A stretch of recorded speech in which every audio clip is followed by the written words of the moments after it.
No info for the DEA. Federal agents mad cause I'm flagrant. Tap myself and the phone in the basement.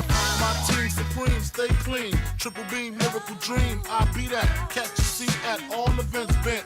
Gats in holsters, girls on shoulders.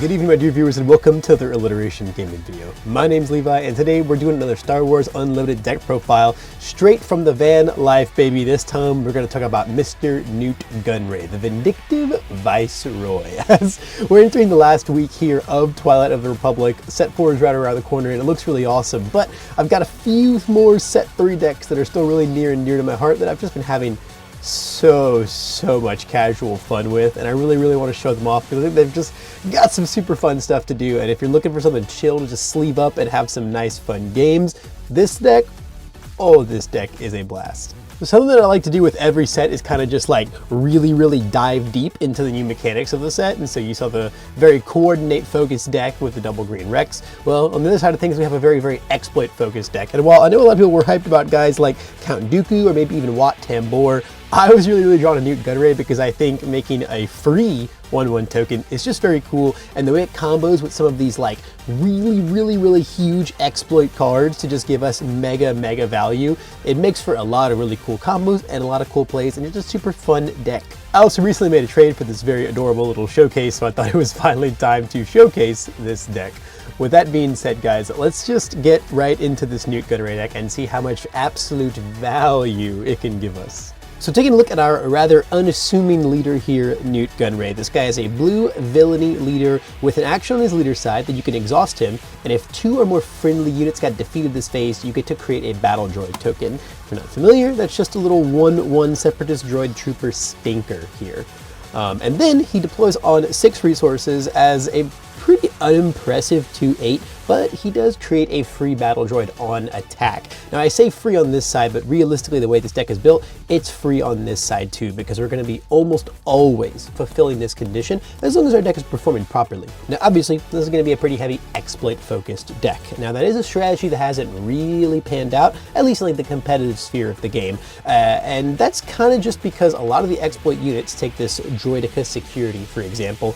For their printed cost, they're very understated, right? A 6 cost 4 or 5 Sentinel, that's unplayable. They're 5 cost 4 or 5 Sentinels in the game, for Pete's sake. But it has exploit too, and so that's kind of the tax that you pay. You know, they don't really want these cards to be that great when you're not exploiting them because they want you to put them in an exploit deck and exploit them. So obviously when you pay 2 for this by exploiting 2, this is an amazing card, but you didn't pay 2 and then nothing else, right? You paid 2 and sacrificed 2 of your guys. That's a real cost. Well, when you get to play N.U.T E Gunray, you really circumvent a lot of those costs, and that's kind of what makes N.U.T E Gunray sick, because every time that you exploit 2, or even if just like one of your guys died naturally and you exploit 1, he still activates. Basically, he's going to refund one of those 2 every single time, which means you get to kind of look at a lot of these exploit 2 units, or just exploit units in general, and effectively view them as -2 to their printed cost, right? Because you're gonna sack 2 droids, but you really only sacked 1 droid, right? And so he was more like a 4-drop with exploit 1 because of N.U.T E Gunray. So that's kind of like the hidden text on N.U.T E, is he just says that all of your exploit units are effectively printed 2 less, as long as you start with the droids. And so a big focus of this deck is going to be getting that engine started, but really once it gets started, dude, the amount of droids that this man can churn out is pretty silly. So that's N.U.T E, and then base-wise, we're just going to be pairing him with a mining facility here on aggression, because aggression gives us access to a lot of really sweet exploit targets that I quite enjoy.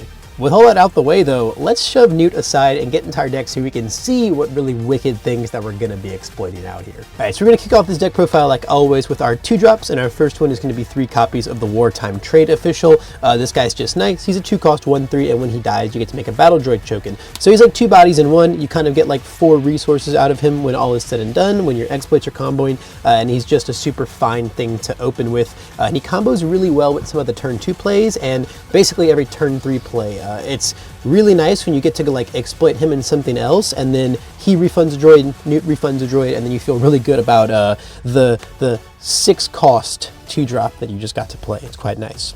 Our other ground 2-drop is 3 copies of Dr. Pershing. This guy is just a 0-5 that can exhaust himself, deal 1 damage to a friendly unit, and draw a card. He's a 0-5, so most of the time, at least like right when you play him, this is going to be going on himself. But there's also a lot of instances kind of in the mid game where like you don't really have like a big out to exploit, but you can kind of use him to like just like take one of your battle droids off the board, draw a card, and then if that fulfilled the condition for Newt, immediately replace your droid, and that's pretty nice. But he's also just great to open with and start damaging himself and drawing cards. This is a pretty like heavy combo deck. You know, we need to draw the exploit enablers and the exploiters. Once we kind of get going, Newt takes care of most of the enabling. We're not as reliant on the enablers, but seeing them early game, mid game is very important so that train can get going.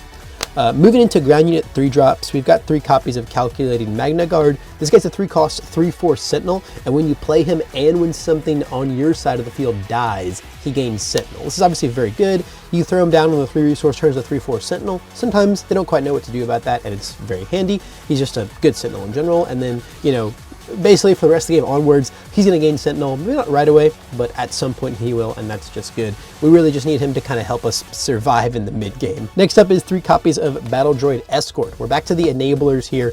A 3-cost 1/1, but when you play it and when it dies, you make a battle droid.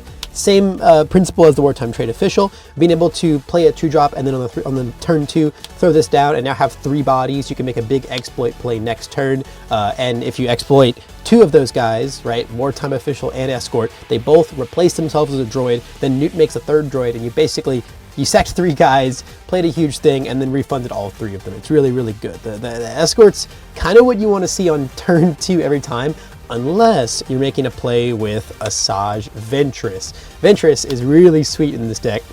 She is a 4-cost 2/4, but she's got exploit 2, and when she attacks, if you've attacked with any other Separatist guy, she gets +3 power for the whole phase. So there's a lot of cool stuff that goes on with this. Obviously the conditions are very easy to fulfill because all your battle droids are Separatists, so it's really easy to make a lot of stinkers. Most of the deck is Separatist as well, so this is actually quite an easy condition. And remember when I talked about how Newt kind of lets you see all of these exploit 2 guys as, you know, 2 printed less? In this deck, Ventress is effectively a 2-drop, because every time that you exploit 2 and pay none for her, you're going to refund one of those droids. So you can always look at her as a 2-drop that you're playing for 0 most of the time. Ventress is awesome, and honestly, I think this deck would actually be like, I don't want to say competitive, but significantly better if there were just more cards like Ventress that you could exploit on turn 2 and really go crazy. There's a lot of worlds where like turn 1 you're going to play a 2-drop, turn 2 you play like another 2-drop or a 3-drop like the Escort, and then you sack 2 of them, play Ventress for free. Newt refunds a droid. If you sacked the like official or the Escort, you get a droid back. You go droid positive if you play the Escort. It's just awesome. And then Ventress just gets to sit there going into the next turn, and they kind of have to deal with her, or it's going to get really messy because those droids that you left hanging around post exploitation are going to be ready on the next phase, and they're going to be able to trigger her on attack. So Ventress is really sweet. Ventress is so sweet, man. Next up, we got 2 copies of Morgan Elsbeth.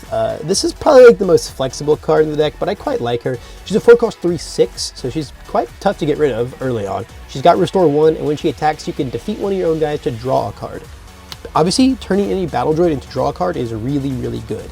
And if you're on a turn where you're not making like a big exploit, say one of your guys dies, then you're like, you know, just by combat or something like that, you can then just go, okay, cool, I'll swing, I'll kill one of my droids, or I'll kill an enabler, and then I'll draw a card, I'll refund, and then I'll refund, you know, if I kill the enabler, I'll refund, and then I'll refund with N.U.T.E too, and it's just really good. She just helps you make sure two of your little stinkers are dying every turn, and again, more draw power in the combo focused deck here is good. Next up, we're gonna start getting into these payoffs. So far, Ventress is the only exploit payoff that we've seen, but our first one is gonna be our guy we talked about in the opening, 3 copies of the Droideka Security. The Droideka Security is sweet. He's just a 4/5 Sentinel. He's a 6-drop, but again, he has Exploit 2. So we get to effectively look at him as a printed 4-drop because of N.U.T E. And most of the time, we're playing him for 2, right? Same logic as Ventress. And when you're being able to jam this super early, 4/5 Sentinel is very, very nice. Now he doesn't come out quite as early as Ventress because the cheapest you can make him is a 2-drop. So if you play, you know, a 2-drop on the turn 1, then on turn 3 you play something, you obviously don't have any money left to exploit for him. Unless you open up with Droid Deployment, which is also very good. This is just a 2-drop that makes 2 droid tokens as an event. So if you open up with that, you can then play him on turn 2 and then refund one of the droids, and then now turn 2 you've got a 4/5 Sentinel and a battle droid hiding behind him, and that's quite good. So this guy's really, really nice. Most of the time though, we just play, you know, a 2-drop, 3-drop, and then turn 3 we're exploiting this guy. Now speaking of turn 3 plays, let's take a look at 3 copies of Count Dooku. Now I said turn 3 play and then showed you an 8-drop. Well, this guy is an 8-drop with exploit 2. He's a 6/6 with Overwhelm, and he's got this really interesting when played that for each unit you exploited while you were playing him, you get to deal their power as damage.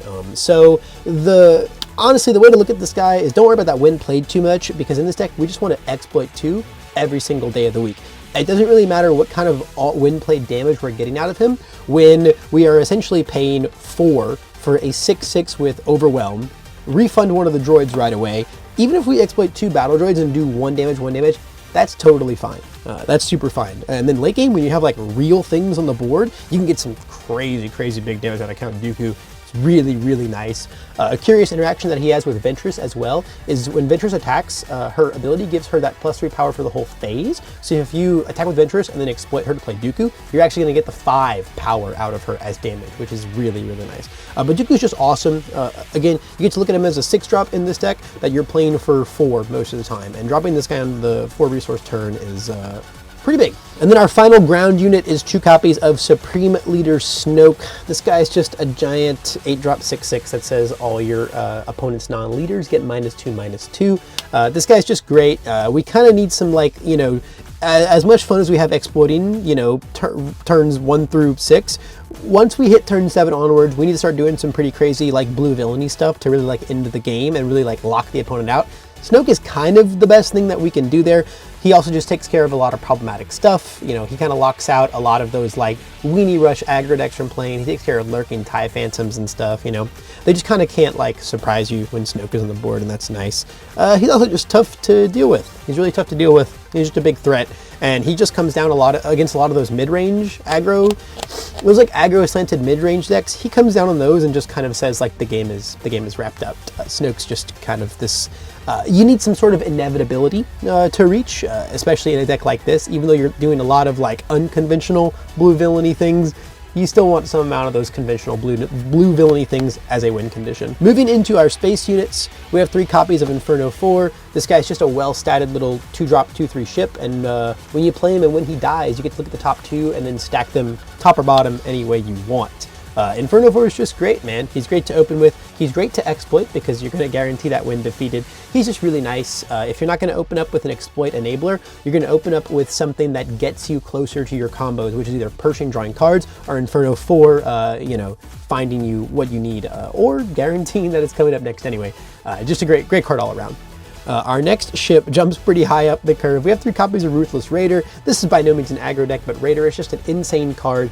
6 costs 4/6. When it plays and when it dies, you get to pop a base for 2 and a unit for 2. This guy just fights everything in space really, really well. You typically don't want to be exploiting your 6 costs, but if it's to make a good play and you really want that win defeated, a lot of sweet exploit plays you can make, especially with Count Dooku. Because when you exploit the Raider with Dooku, you're going to deal 4 from this, from Dooku's ability, and the win defeated for 2. So you get to blast something for 6, and then you exploit out like a Raider and a battle droid, you get to deal 7 total to something, which kills a lot of really problematic stuff. You know, the Luke Skywalkers and Han Solos of the world.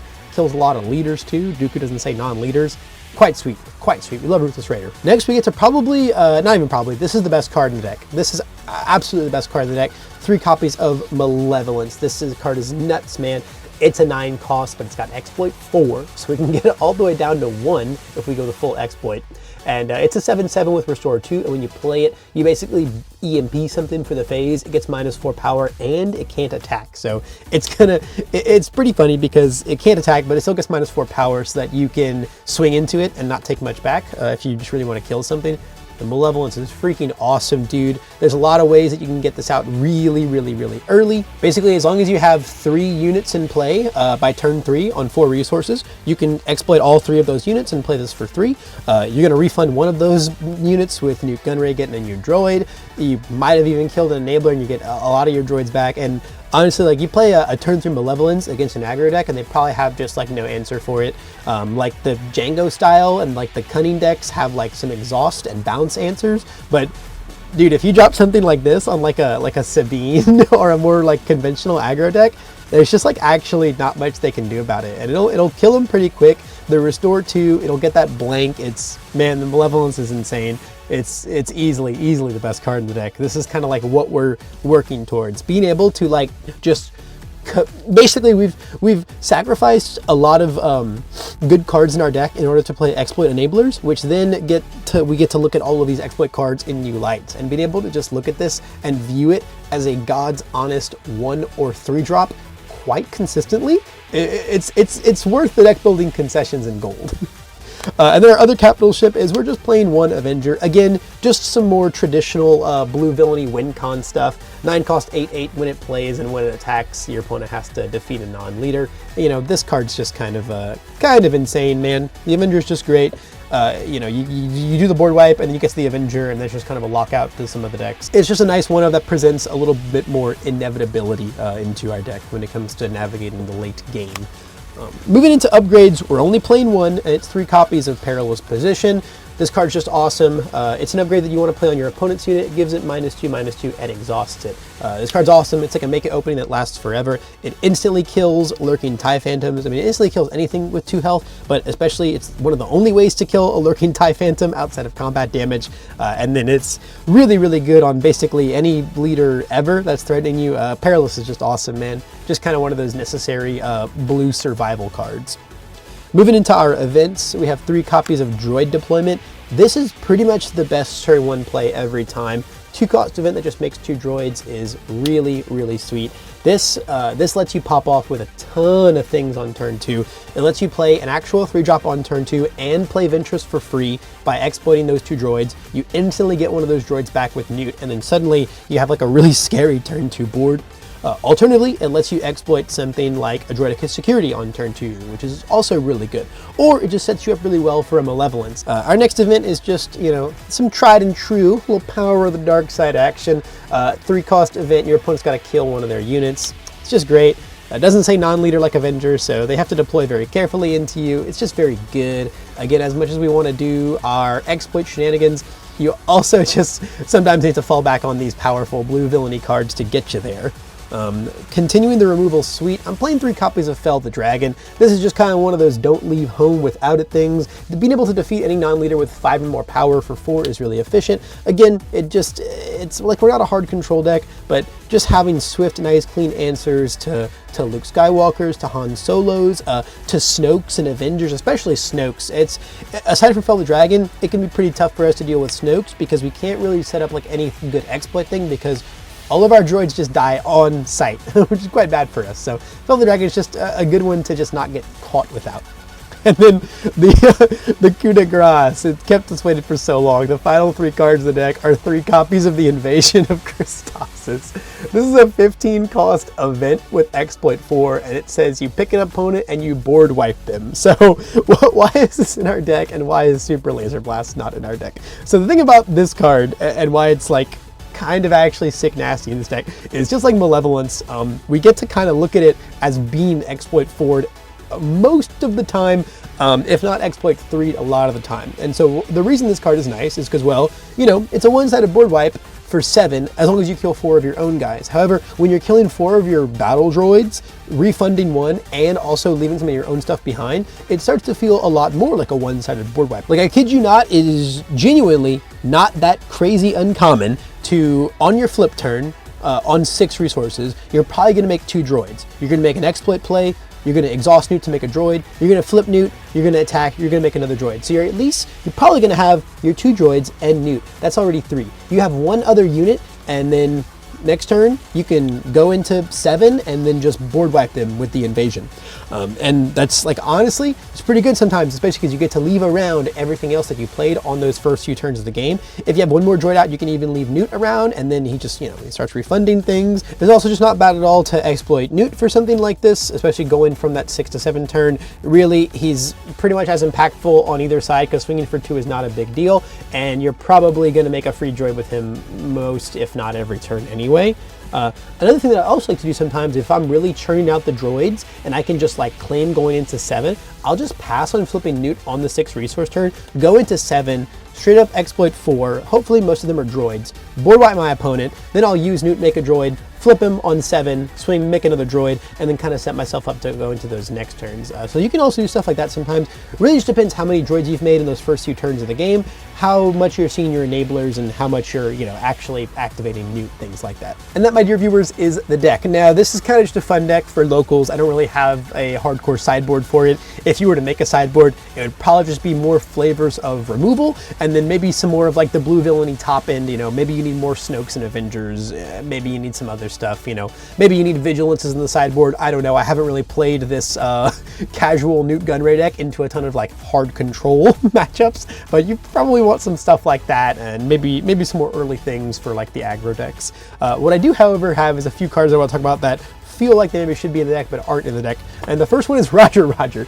Now, I don't know if anyone has ever said that it feels like this card should be in a deck until you look at this red N.U.T Gunray deck. It feels like a 1-cost 1/1 upgrade that, when defeated, attaches to a friendly battle droid. Feels like it should be in here. Now, the reason it's not, and the reason this card's kind of awkward, is most of the time what you're doing in this deck is, you're playing all your guys, and then you're going to exploit your guys. Most of the time it's your droids, and then you're going to use N.U.T and you're going to make one new droid. And so the issue with that is, if you put the Roger Roger on early and then you exploit all your droids, there's no droid for it to jump onto when you exploit. And then if you use N.U.T to make a new droid and then put it on it, your opponent can immediately kill that droid on the next turn before you make a new droid, and then the Roger Roger doesn't go anywhere. So like, this card seems nice in theory, but it actually gets lost quite easily in a deck like this that's kind of trying to leave one droid on the board at the end of each turn, so it doesn't quite work. The other two things to consider are more exploit enablers. Realistically, in that mid game, we have Ventress, Droideka, Count Dooku, and Malevolence. And honestly, those are enough. I think these like 7-cost exploiters here, they're just a little clunky. You really don't need them. Even when you're using like the N.U.T Gunray Vision and you're looking at these as printed 2 less, these are not impressive 5-drops, even when you're playing them for 3. If I needed more cards, like if I felt like I wasn't drawing exploit cards enough, the Persuader tank probably makes it in a little sooner, but I don't think that either of these are super impressive. We definitely don't need on attack create a battle droid. We make 8 million of those. This guy's okay, but he's just usually not really what you want to be doing. You'd rather be exploiting some other card, or just kind of playing something better for 5, like a 2 and a 3-drop combination, or even like a Morgan Elsbeth or just something like that. Even like your non-exploit options on those turns are just not, they're just kind of a little better than what these guys have going on. Last card that's not in here, feels like it maybe should be, Invisible Hand. This is the best exploit card in the game. The issue? It doesn't have exploit. It is an 8-cost 4/7 that just poops out 4 droids when you play it, and then when it attacks, you can exhaust as many Separatist guys as you want to burn their base for 1 for each guy you do. So obviously, you play this on 8, then next turn it swings, you exhaust all your droids, and then you swing them for like 1 million or whatever. It's fine, but if we're hitting the 8 resource turn, I need to be playing something that's gonna like impact right away. Now, if you have really sweet exploit plays, that can be a thing, I'll go to 8, I'll play this for 8, but now I have 4 droids to exploit with. The issue is you can't actually really do anything with that. Unless you're at 9, you can't turn those into Malevolence because you need 1 more after you exploit 4. You could play Adventures for free, that's basically about it. It's just not really high impact enough. Once you hit 8, you just need to do something that's gonna, probably get guys off the board or, deal with something that they're doing. I'd just rather play something like Snoke every day of the week, maybe. You could play like one of this, maybe. I was doing that for a while, but I just felt like it was too clunky. Which sucks because it's like the coolest Separatist card ever. But only Dooku really gets to play it since he can give it exploit. And that's gonna be it for the deck, guys. Again, This is more of a fun deck, but holy cow is it so fun. And when all the right combos come together and you're really just like exploiting like a train, you know, Enabler on turn 1, Ventress and a 3-drop on turn 2, turn 3 Malevolence, refunding everything, getting absolute control over the game, playing just big guys. And if you're just like a combo-oriented, value-loving player, man, you're gonna freaking love playing a guy like this with a deck like this, because he saves you so much dollars, so many monies, so many resources. I love this guy, love New Gunray, love playing this deck. It's tons of fun. You should try it for yourself if you have, and you know, you've explored other things. I would love to hear about it in the comment section below. Thank you so much for making it to the end of this video. I truly appreciate it. And if you want to see more Star Wars Unlimited content with Jumps Lightspeed right around the corner, we're probably going to have a lot more in the coming days. I've got a bunch of set 4 pre-ordered, bunch of Carbonite on the way, probably going to get back to doing some box openings, and deck profiles are going to be coming out like non-stop, because holy cow, I got a bunch of new stuff I'm excited to try in that set and really play around with and get to testing, because I will be at the Denver sector and I'm quite excited for that. Until then though, just stay tuned for more as we enter this exciting second year of Star Wars Unlimited. I cannot wait to see what it holds for us and for what it holds for the channel. Thanks again for watching, and I hope I can see you in the next video.